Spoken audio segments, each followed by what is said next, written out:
दुर्गा सप्तशती अध्याय 13वा. ओम ऋषिरुवाच. ऐसे बोलिलो राजा देवी महात्म्य उत्तम. प्रभाव ऐसा देवीचा जगधारण ती करी. विधोत्पत्ती तिचे हाती विष्णू माया भगवती. तिचे साठी तुम्ही वैश्य मोहित अन्य लोक हे. आता मोहित सर्वत्र पुढे होतील मोहित. तया परमेश्वरीशी जावे शरण राजसा. आराधकाशी ती मोक्ष भोग सर्वादि देतसे. मार्कंडेय उवाच. क्रोष्टुके मुनी मेधाचे राजा सुरत ऐकुनी.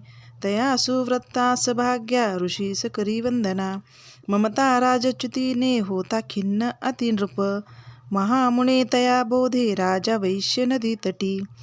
अंबिका दर्शनासाठी तत्काळ बैसले तपा.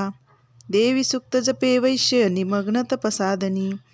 पूजती षोडश दोघे देवीची मूर्ती मातीची. अल्पहारी प्रथमते पुढे आहार वर्जुनी. एकाग्र मन लावूनी चिंतन तपी मांडती. आपुले रक्त देवोनी स्वप्राण बली वाहत. आराधिती नियमाने 3 वर्ष महातपी. प्रसन्न दर्शन देई चंडिका त्यासी बोलली. देवी उवाच. राजा वैश्य जे तुमची अभिलाषात सेमनी. मागा सर्वच मी देते तपे संतुष्ट जाहली. मार्कंडेय उवाच. दुसऱ्या जन्मी राज्यश्री अखंड नृप मागत. इह जन्मी शत्रुनाश गत राज मिळो म्हणे. विरक्त वैश्य तो सुज्ञ ममत्व मी पण नसो.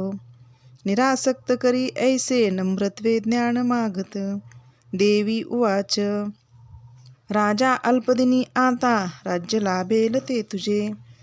एक शत्रू राहील भोगशी स्थिर संपदा.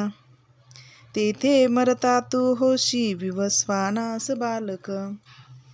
सावर्णिक मनोनामे ख्यात होशील पृथ्वीशी.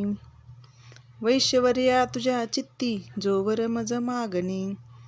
तो मी तुझवर देते मोक्षार्थ ज्ञान पावशी. मार्कंडेय उवाच. ऐसे वर दिले दोघा अभिलाषित देवीने. भक्तिस्तोत्र ते करती ऐकुनी देवी अंबिका. अंतर्ध्यान जिते झाली सुरत श्रेष्ठ क्षत्रिय. सूर्याचा पुत्र होनी सावर्णिक मनु होईल. अंतर्ध्यान तिथे झाली सुरत श्रेष्ठ क्षत्रिय. सूर्याचा पुत्र होनी सावर्णी मनु होईल. ऐशे असीच देवीचे सुरत श्रेष्ठ क्षत्रिया. सूर्याचा पुत्र होवर्णी सावर्णी मनु होईल. ओम क्लीं श्रीं अच्युत विरचितया प्राकृत भावार्थ टिकाया श्री मार्कंडेय पुराणे सावर्णिके मन्वंतरे देवी महात्म्ये त्रयोदशाध्याय. श्री कुलदेवता चरणार्पणमस्तु. श्री स्वामी समर्थ.